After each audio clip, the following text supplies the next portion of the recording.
Shalom kekasih Tuhan, kita jumpa kembali dalam FWF Osaka, Philmon Wongso Fellowship, obrolan santai keluarga Allah. Malam hari ini kita akan diberkati dengan pemberitaan firman Tuhan yang dibawakan oleh hambanya, Bapak Herman Sinarli dari Makassar. Beliau akan membawakan topik atau eksposisi Kejadian 24. Sebelum kita mendengarkan sabda Tuhan, kita akan terlebih dahulu menyanyikan pujian, kemudian doa yang akan dibawakan oleh hambanya Pak Pastor Audi Ron dari Surabaya. Silakan, Pastor. Baik, shalom semua. Kita nyanyikan pujian dengan sayapmu. Firman-Mu kata Kau besertaku, maka kuat roh dan jiwaku. Tangan-Mu Tuhan selalu ku nantikan, di setiap langkahku percaya. Firman-Mu berkata Kau besertaku, maka kuat roh dan jiwaku. Tangan-Mu Tuhan selalu ku nantikan, di setiap langkah ku percaya. Dengan sayap-Mu ku akan terbang tinggi di tengah badai hidup. Ku tak menyerah, Kau kekuatan dan perlindungan bagiku. Pertolonganku di tempat maha tinggi, ku mengangkat tanganku, aku berserah. Kau ku nantikan, Kau yang ku sembah, Yesusku, Rajaku. Firman-Mu berkata, Firman-Mu berkata Kau besertaku, maka kuat roh dan jiwaku. Tangan-Mu Tuhan selalu ku nantikan, di setiap langkah ku percaya. Dengan sayap-Mu ku akan terbang tinggi di tengah badai hidup. Ku tak menyerah, Kau kekuatan dan perlindungan bagiku. Pertolonganku di tempat maha tinggi, ku mengangkat tanganku, aku berserah. Kau ku nantikan, Kau yang ku sembah, Kau ku nantikan, Kau yang ku sembah, Kau ku nantikan, Kau yang ku sembah, Yesusku, Rajaku.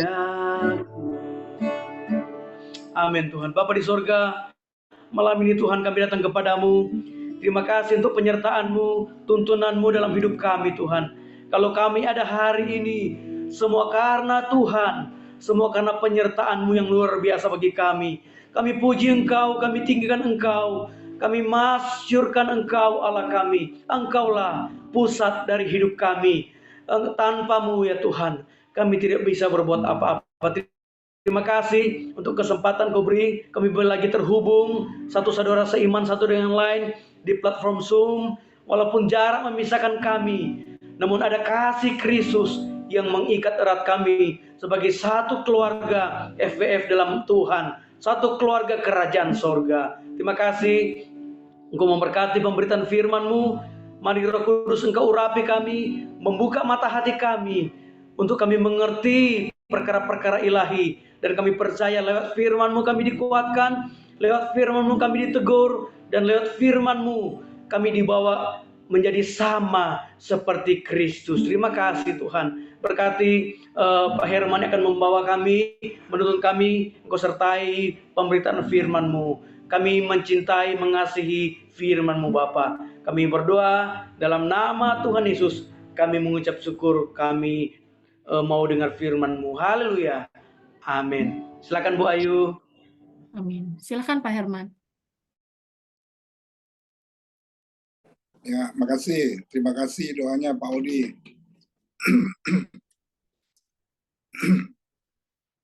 Malam ini saya diberi tugas untuk Kejadian 24.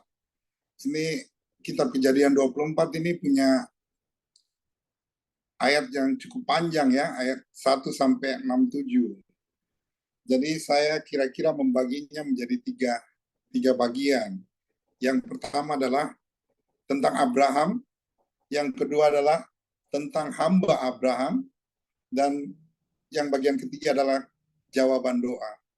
Jadi kalau kita baca mulai dari ayat 1 bahwa di sini dijelaskan pada saat itu Abraham sudah tua, lanjut umurnya.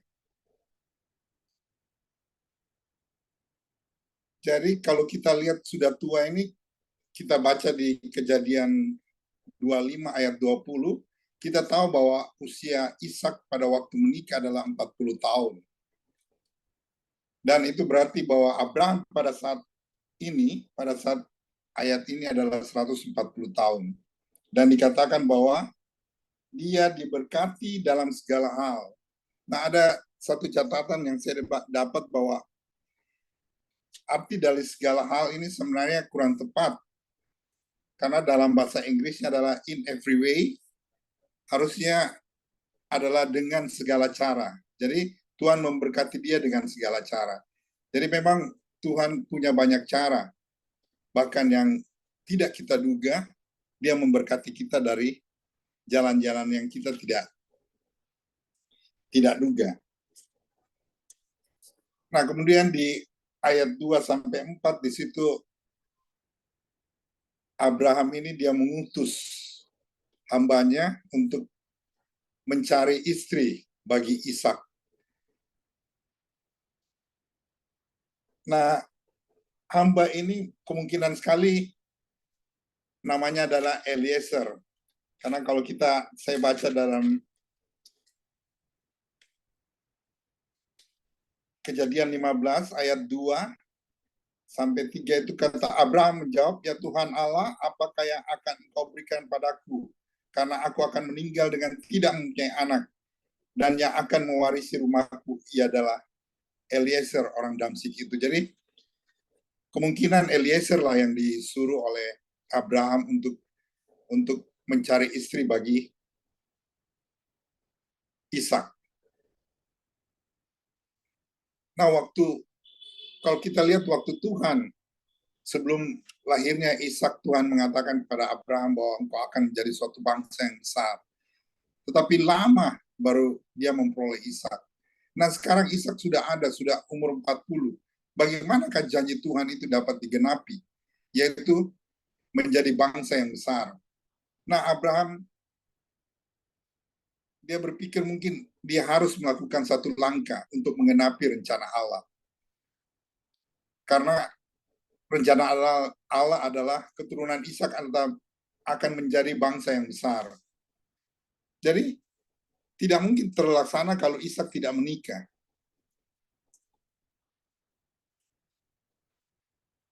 Nah, kalau kita lihat, jadi ketetapan atau rencana Allah yang pasti terjadi itu, dia tidak membuat tanggung jawab dari manusia, yaitu Abraham, yang juga untuk turut melaksanakan rencana Allah itu. Jadi sekalipun ia sudah tua, dan sekalipun ia diberkati Tuhan, sehingga ia tidak kekurangan apapun, tetapi Abraham selalu menyesuaikan hidupnya dengan rencana Tuhan. Jadi meskipun dia sudah kaya apa, tapi dia tetap berpegang pada rencana Tuhan.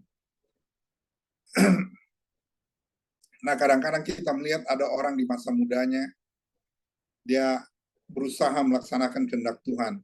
Nah, pada waktu dia tua dan sudah mapan, dia tidak melaksanakan lagi kehendak Tuhan. Nah, demikian juga saat orang merasa sukar, dia berusaha untuk melaksanakan kehendak Tuhan karena dia ingin mendapat anugerah. Tetapi pada saat hidupnya sudah enak, berkat Tuhan berlimpah, kadang-kadang lupa daratan dan tidak lagi hidup menurut kehendak Tuhan. Bahkan hamba Tuhan yang sehebat pun bisa jatuh dalam persoalan seperti ini. Nah, tetapi Abraham kita lihat dia tidak demikian. Dalam situasi dan kondisi apapun dia tetap hidup sesuai kehendak Allah. Nah, dalam menyuruh hambanya mencarikan istri untuk Ishak, Abraham memberi syarat.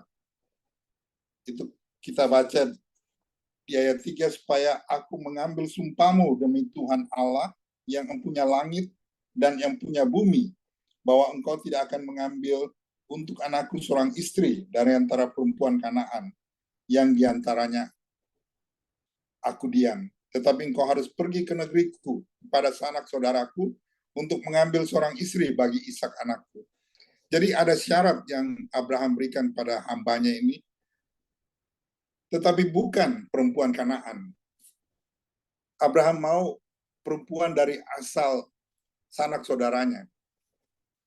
Nah, kalau kita lihat di sini, kalau Abraham itu mengikuti hikmat dunia, maka seharusnya dia justru mencarikan istri untuk Ishak dari antara penduduk Kanaan. Karena apa? Lebih mudah mencari karena sudah di sekitar mereka. Dan kalau mereka Ishak menikah dengan perempuan Kanaan, dia lebih bisa diterima oleh penduduk Kanaan. Tetapi Abraham tetap tidak mau Ishak mendapat istri dari penduduk Kanaan, karena kalau kita lihat dalam sejarah keturunan itu, Abraham dari keturunan Nuh, Abraham itu adalah keturunan Sem. Sedangkan Kanaan adalah keturunan Ham. Itu dalam Kejadian 10, 6 sampai 20 yang ada di bawah kutub. Jadi keturunan Ham ini ada di bawah kutub. Jadi Abraham mengerti itu sehingga ia tidak mau anaknya menikah dengan perempuan Kanaan. Karena tidak akan sesuai dengan kehendak Allah. Jadi Abraham mengerti bahwa orang Kanaan itu adalah kafir dan bejat. Dan dia juga mengerti bahwa orang Kanaan itu akan dihancurkan oleh Tuhan.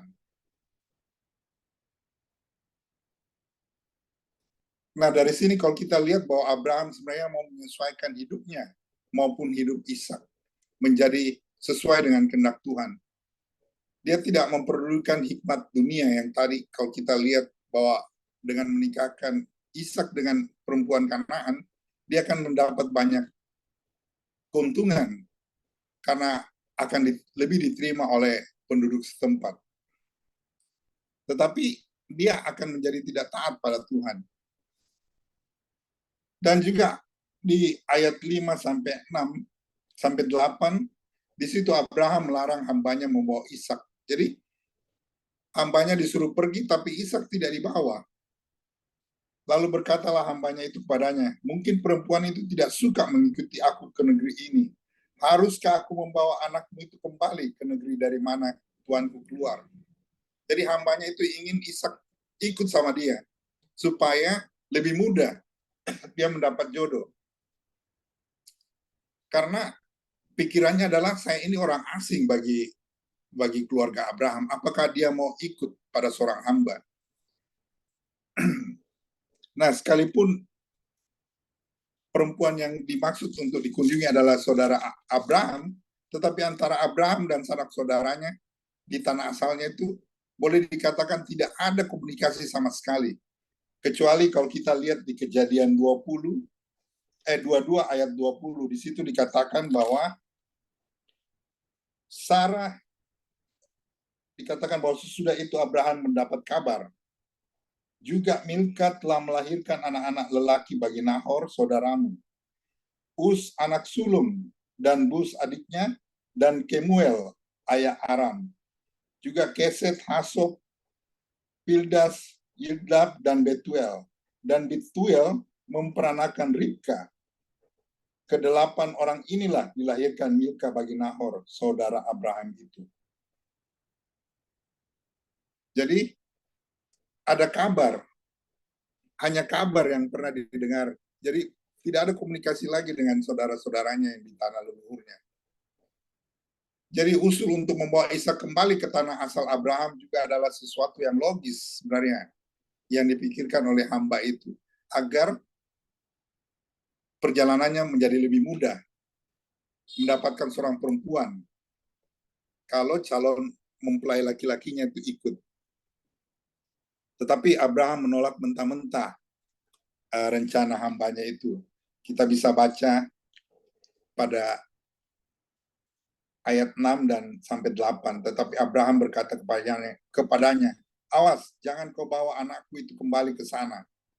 Tuhan, Allah yang empunya langit, yang telah memanggil aku dari rumah ayahku serta dari negeri sanak saudaraku, dan telah berfirman kepadaku, serta yang bersumpah kepadaku, demikian keturunanmu lah akan kuberikan negeri ini. Dialah yang akan mengutus malaikatnya berjalan di depanmu, sehingga engkau dapat mengambil seorang istri dari sana untuk anakku. Tetapi jika perempuan itu tidak mau mengikuti engkau, maka lepaslah engkau dari sumpahmu kepadaku ini. Hanya saja janganlah anakku itu kau bawa ke sana, kembali ke sana. Jadi Abraham mempertaruhkan juga diri janjinya kepada hambanya ini, bahwa kalau kamu pergi dan perempuan itu tidak mau ikut, ya apa boleh buat? Berarti kau lepas dari apa ini? Perintah ini.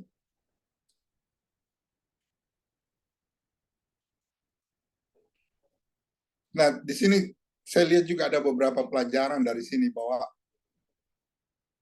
kalau kita melihat Abraham itu, kita mengetahui bahwa jodoh adalah suatu tindakan yang tidak boleh dilakukan sembarangan. Jadi sering kita lihat kalau perempuan yang sudah agak tua, misalnya lalu mencari jodoh, akhirnya kita lihat biasanya mereka asal dapat saja, berbeda iman pun mereka mau. Nah, itu yang Tuhan tidak inginkan. Jadi dia mau tetap kita mencari yang sungguh-sungguh, yang takut akan Tuhan. Karena kalau tidak akan dapat pasangan yang salah, yang bisa membawa justru kita kepada hal-hal yang tercela bagi Tuhan. Nah, Abraham itu tetap memegang syarat dan larangan yang sesuai firman Tuhan. Sekalipun sebenarnya itu mempersulit Ishak untuk memperoleh istri. Jadi kita pun sulit mendapat jodoh kalau kita mentaati syarat yang Tuhan tetapkan sebenarnya. Tetapi kalau kita tetap percaya, Tuhanlah yang akan menolong kita.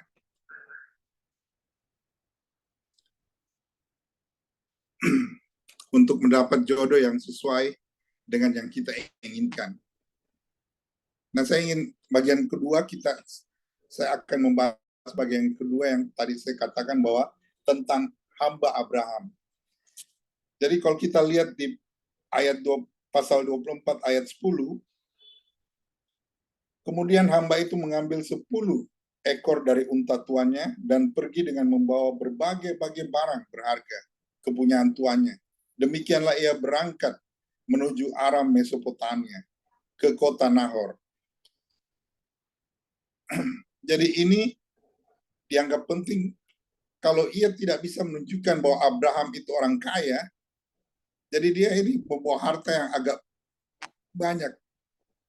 Karena dalam pikirannya kalau mereka tidak memperlihatkan bahwa yang suruh dia ini adalah orang yang biasa-biasa saja, mungkin mereka tidak mau memberikan anaknya. Jadi dia membawa cukup banyak harta untuk menunjukkan bahwa tuannya itu adalah orang yang kaya raya. Sehingga dalam pikirannya dia akan lebih mudah untuk memperoleh calon istri bagi Ishak, karena perempuan pasti mau orang yang sudah memiliki harta. Nah, kalau kita lihat juga sekarang ini, banyak juga kalau laki-laki, anak-anak muda sekarang kalau mencari jodoh, mereka datang dengan kemewahan lah, mobil yang bagus, baju yang bagus, mereka pamer, mereka cerita bagaimana mereka memiliki perusahaan atau toko apa yang sudah terkenal. Jadi sampai saat ini pun orang selalu datang dengan membawa sejumlah kemegahan dirinya, siapa dirinya, agar dia bisa menggait orang-orang yang dia inginkan. Tetapi kalau kita lihat juga bahwa kalau perempuan yang sekarang ini yang cuma mencari itu juga kadang tidak menemukan kebahagiaan abadi, karena harta itu kan sesaat saja. Nah, untuk mendapat pasangan, hamba ini membawa harta yang cukup. Kemudian yang kedua, dia pergi ke tempat yang banyak perempuannya. Nah, ini juga suatu tindakan logis yang dia buat. Kalau kita lihat di ayat yang ke-11, dikatakan, di sana disuruhnya lah onta itu berhenti di luar kota dekat suatu sumur pada waktu petang hari. Waktu perempuan-perempuan keluar untuk menimba. Jadi hamba ini pintar. Dia datangi tempat di mana banyak perempuan-perempuan. Jadi kemungkinan untuk dia berhasil itu lebih banyak. Sedangkan kalau kita lihat, kita tidak mungkin dapat jodoh kalau terus-menerus di dalam rumah. Kita tidak bergaul, kita lihat banyak anak-anak yang agak lambat mendapat jodoh karena kurang pergaulannya. Tidak mau keluar, tidak bergaul. Kemudian untuk dia berhasil juga, hamba ini dia berdoa. Kalau kita lihat saya baca di pasal ayat 12, lalu berkatalah ia, Tuhan, Allah Tuanku Abraham, buatlah kiranya tercapai tujuanku pada hari ini. Tunjukkanlah kasih setiamu kepada Tuanku Abraham. Di sini aku berdiri dekat mata air, dan anak-anak perempuan penduduk kota ini datang keluar untuk menimba air. Kiranya terjadilah begini. Anak perempuan kepada siapa aku berkata, tolong miringkan buyungmu itu, supaya aku minum, dan yang menjawab, minumlah, dan onta-ontamu juga akan kuberi minum. Dialah kiranya yang kutentukan bagi hambamu, Ishak. Maka dengan begitu akan kuketahui bahwa engkau telah menunjukkan kasih setiamu kepada Tuanku itu.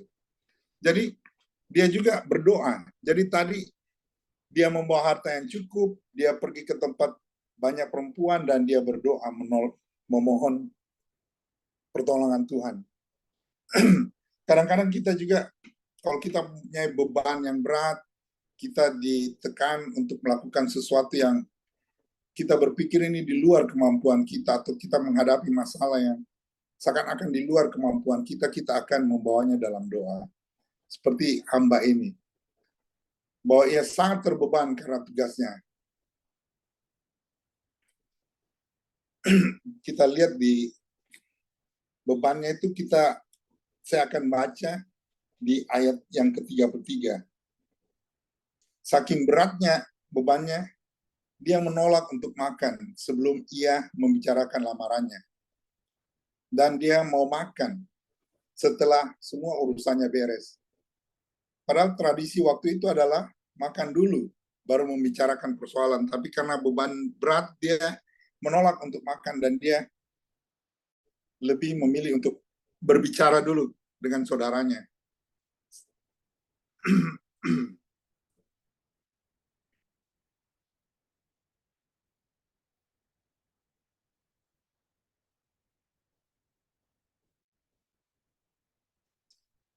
Jadi doa untuk mendapat jodoh yang sesuai dengan kehendak Tuhan adalah sesuatu yang sangat penting bagi hamba ini.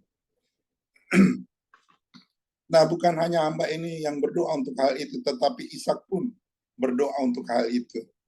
Kalau kita lihat di ayat yang ke-63, dikatakan bahwa menjelang senja Ishak sedang keluar untuk berjalan-jalan di padang.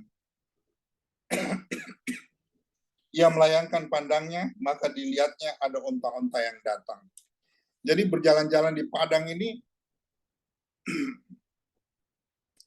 diterjemahkan dari to meditate atau bermeditasi, yang sebenarnya dikatakan sebagai berdoa.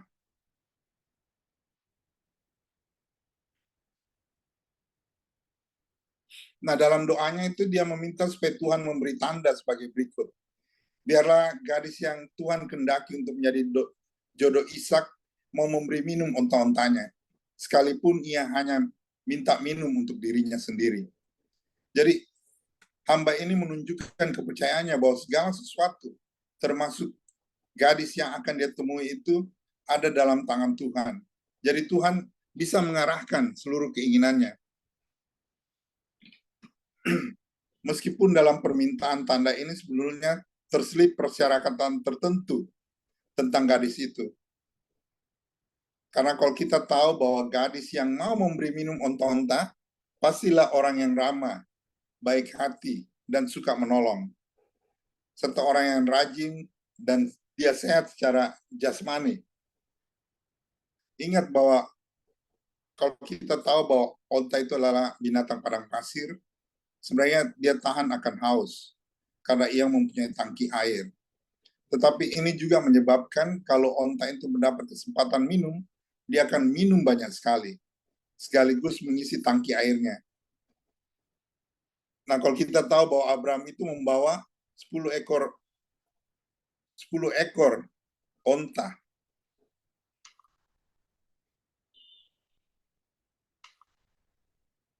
Jadi berapa banyak air yang harus disediakan oleh Ribka.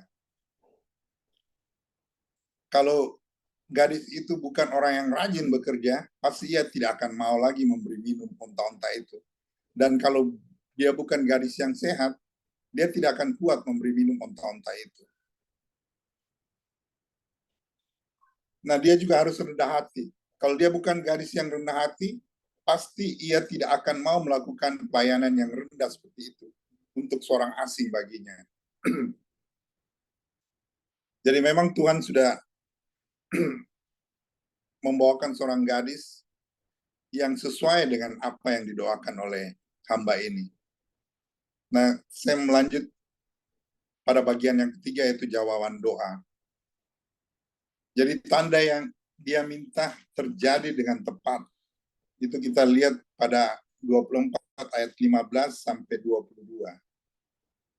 Sebelum ia selesai berkata, maka datanglah Ribka yang lahir bagi Betuel, anak laki-laki Milka, istri Nahor, saudara Abraham. Buyungnya dibawa di atas bahunya. Anak gadis itu sangat cantik parasnya, seorang perawan, belum pernah bersetubuh dengan laki-laki. Ia turun ke mata air dan mengisi buyungnya, lalu kembali naik. Kemudian berlarilah hamba itu mendapatkannya serta berkata, tolong beri aku minum sedikit dari buyungmu itu. Jawabnya, minumlah Tuhan. Maka segeralah diturunkan buyungnya itu ke tangannya, serta diberinya dia minum. Setelah ia selesai memberi hamba itu minum, berkatalah ia, baiklah, untuk onta-ontamu juga kutimba air sampai semuanya puas minum. Nah, di sini Allah menjawab doanya dengan memberi tanda yang persis hamba ini minta. Tetapi Allah tidak, yang berdaulat dan maha kuasa itu tidak bisa menjawabnya dengan memberi tanda lain, tetapi memberinya keyakinan bahwa itulah gadis yang dikehendakinya. Nah, kalau Allah menjawab doa, kita lihat Allah sudah menjawab doa itu sebelum doa itu selesai dinaikkan.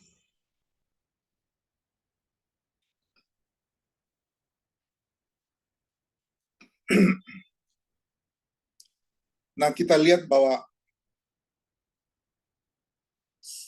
kalau sebelum doa itu selesai dinaikkan kepada Allah, Allah sudah menjawabnya dengan memunculkan Ribka, maka pasti sebelum hamba itu berdoa, sebenarnya Allah sudah mempersiapkan jawaban doanya dengan mengatur sehingga Ribka meninggalkan rumahnya dan pergi ke sumur itu. Allah memang sudah mempersiapkan segala yang kita butuhkan sebenarnya sebelum kita menyadarinya dan memintanya. Jadi kita tidak perlu ragu tentang doa kita. Karena kadang-kadang sebelum selesai doa kita sebenarnya Allah sudah mempersiapkan jawaban doanya. Tinggal kita siap menerimanya.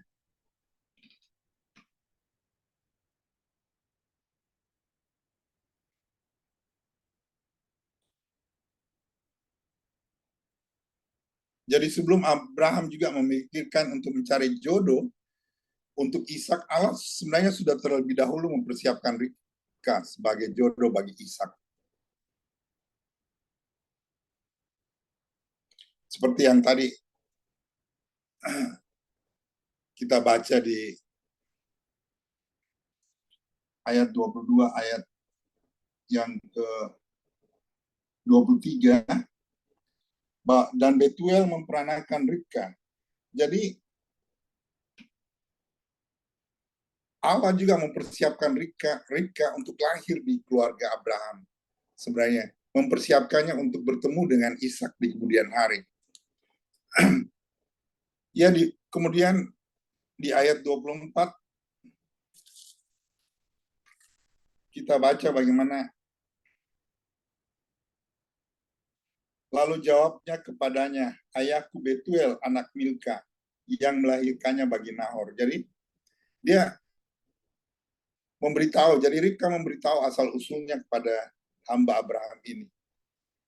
Sehingga membuat hamba ini menjadi begitu gembira.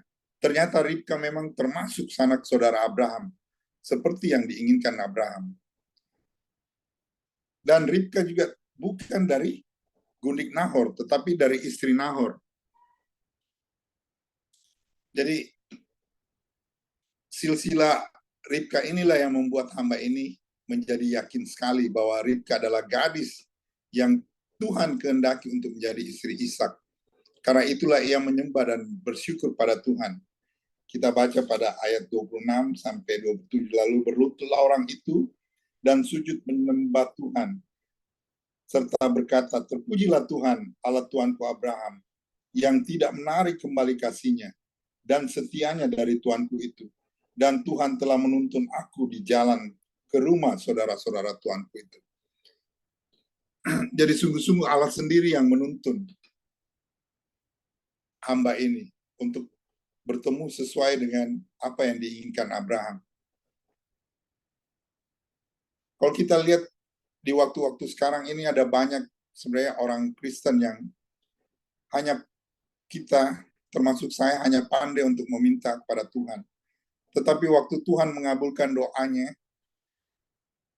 doa kita, kadang-kadang kita tidak bersyukur. Tidak bersyukur seperti hamba Abraham ini. Begitu dia terima, dia tahu bahwa Tuhan menjawab doanya, dia langsung sujud menyembah dan bersyukur. Kemudian ia pergi ke rumah Ribka dan ia disambut dengan baik. Pada pasal 20, ayat 28 sampai 33.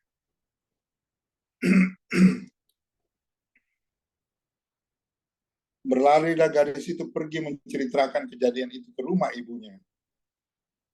Ribka mempunyai saudara laki-laki namanya Laban. Laban berlari keluar mendapatkan orang itu ke mata air tadi. Sesudah dilihatnya anting-anting itu dan gelang pada tangan saudaranya, dan sesudah didengarnya perkataan Ribka saudaranya yang bunyinya, begitulah dikatakan orang itu padaku. Ia mendapatkan orang itu yang masih berdiri di samping onta-ontanya di dekat mata air itu. Dan berkata, marilah engkau yang diberkati Tuhan, mengapa engkau berdiri di luar? padahal telah disediakan rumah bagimu dan juga tempat untuk onta-ontamu. Jadi kalau kita lihat di sini diceritakan bahwa Laban sebenarnya dari dulu dia sudah ada bibit ketamakannya. Begitu dia lihat perhiasan yang diberikan oleh hamba ini kepada Ribka, saudaranya, nah dia keluar menyambut dengan baik. Jadi ya kita tidak bisa lah meniru sifat seperti Laban ini. Kalau kita lihat orang yang berada, kita sambut dengan ramah, dengan baik. Kalau dia berpakaian bagus, dengan mobil yang bagus, kita lebih menyambutnya dibanding orang yang datang biasa-biasa saja. Mungkin hanya dengan sepeda atau apa. Jadi sifat ini jangan ada pada kita lah.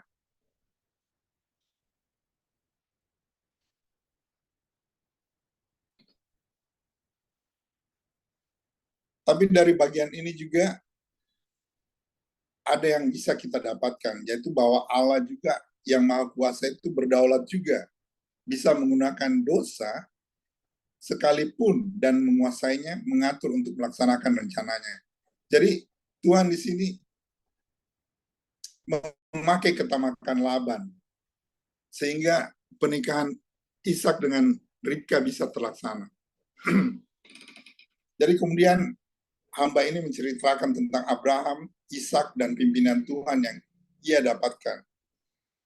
Itu kita baca dari ayat 34 sampai 39.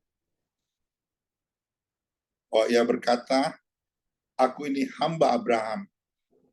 Jadi dia menceritakan bahwa Abraham adalah orang yang rohani, yang diberkati Tuhan sehingga menjadi sangat kaya. Kemudian siapa itu Ishak, dia sampaikan bahwa Ishak adalah satu-satunya ahli waris Abraham.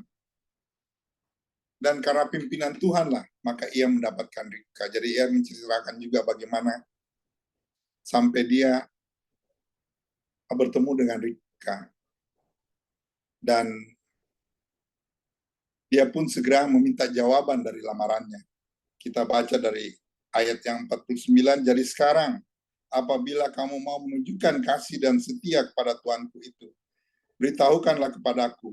Dan jika tidak, beritahukanlah juga kepadaku, supaya aku tahu entah berpaling ke kiri, ke kanan atau ke kiri. Jadi dia langsung meminta jawaban atas lamarannya. Kemudian kita baca bahwa lamarannya itu diterima oleh Laban dan Betuel dari ayat yang ke-50 sampai 61. Lalu Laban dan Betuel menjawab, semuanya ini datangnya dari Tuhan. Kami tidak dapat mengatakannya kepadamu, baiknya atau buruknya.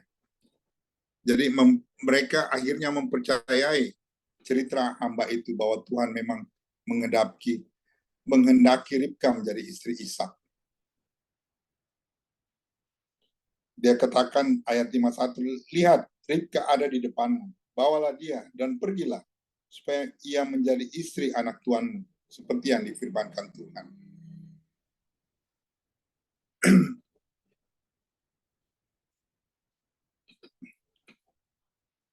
Jadi kita lihat juga bahwa keluarga Ribka juga tidak jual mahal. Jadi begitu dia mengetahui bahwa siapa tuan dari hamba ini, mereka mau memberikan Ribka saudaranya untuk dibawa. Lalu kemudian kita lihat pertemuan pernikahan Ishak dengan Ribka mulai dari ayat 62 sampai 67.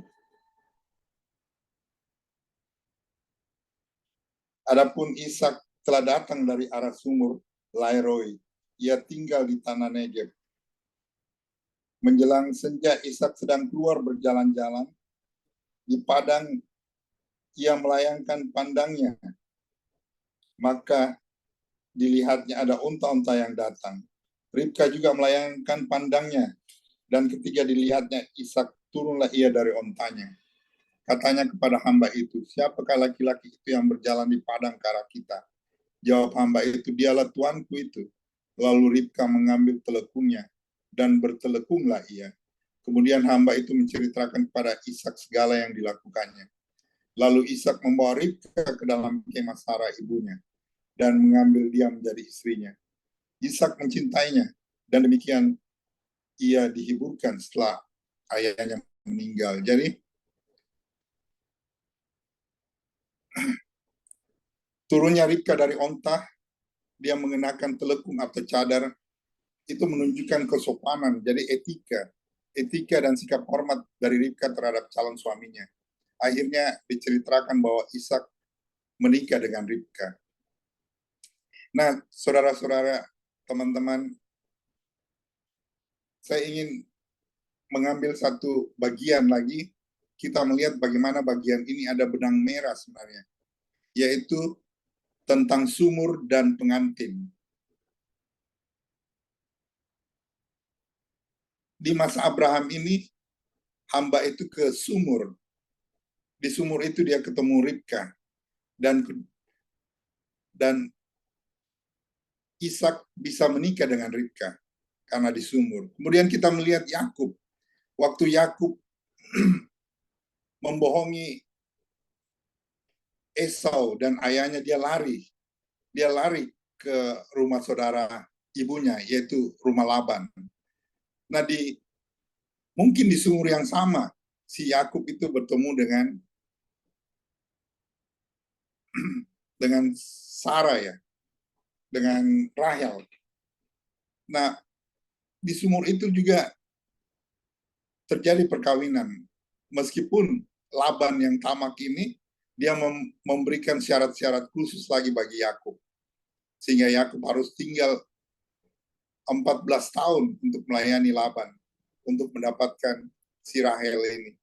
Kemudian kita lihat lagi bagaimana sumur dan pengantin itu terjadi di zaman Musa. Waktu Musa membunuh orang Mesir, dia lari dari Mesir. Kemudian dia tiba pada satu sumur, dan di situ dia ketemu Sipora, seorang calon, dan menjadi istrinya.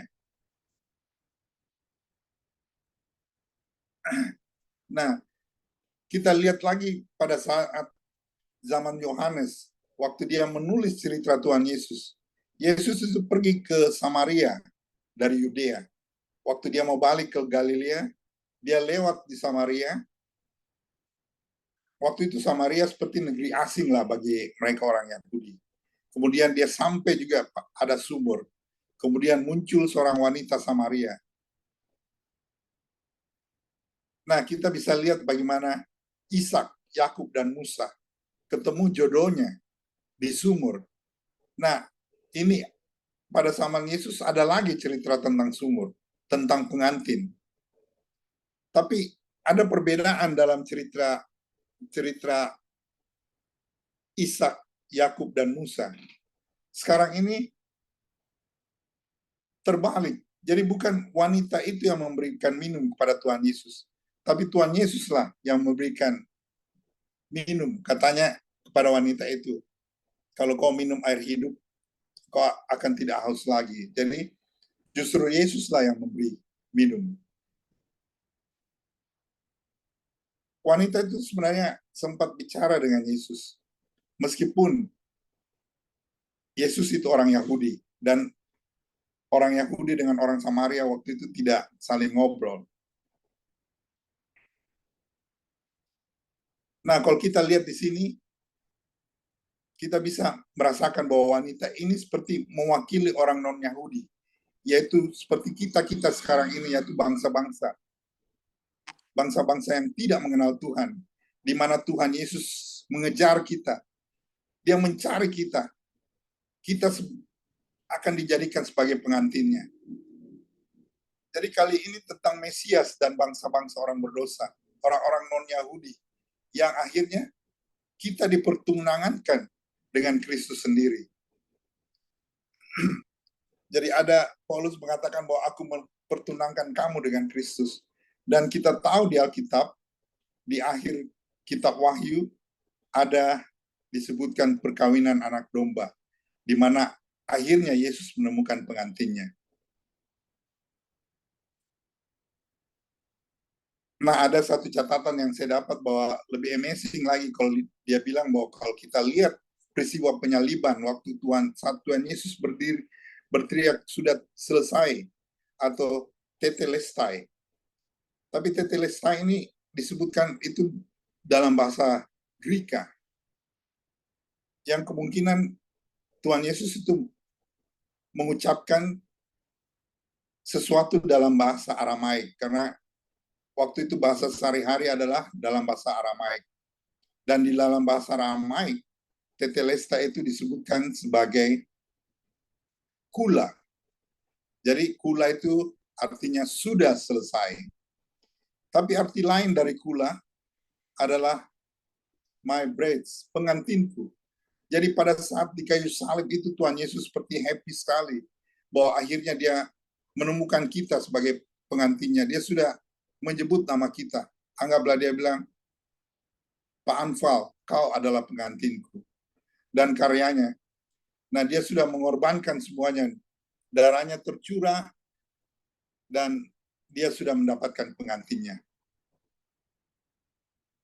Jadi, kalau kita merasakan bahwa Tuhan itu jauh, Tuhan tidak menjawab doa kita, kita harus ingat cerita bahwa sebenarnya Tuhan Yesuslah yang mau menemukan kita.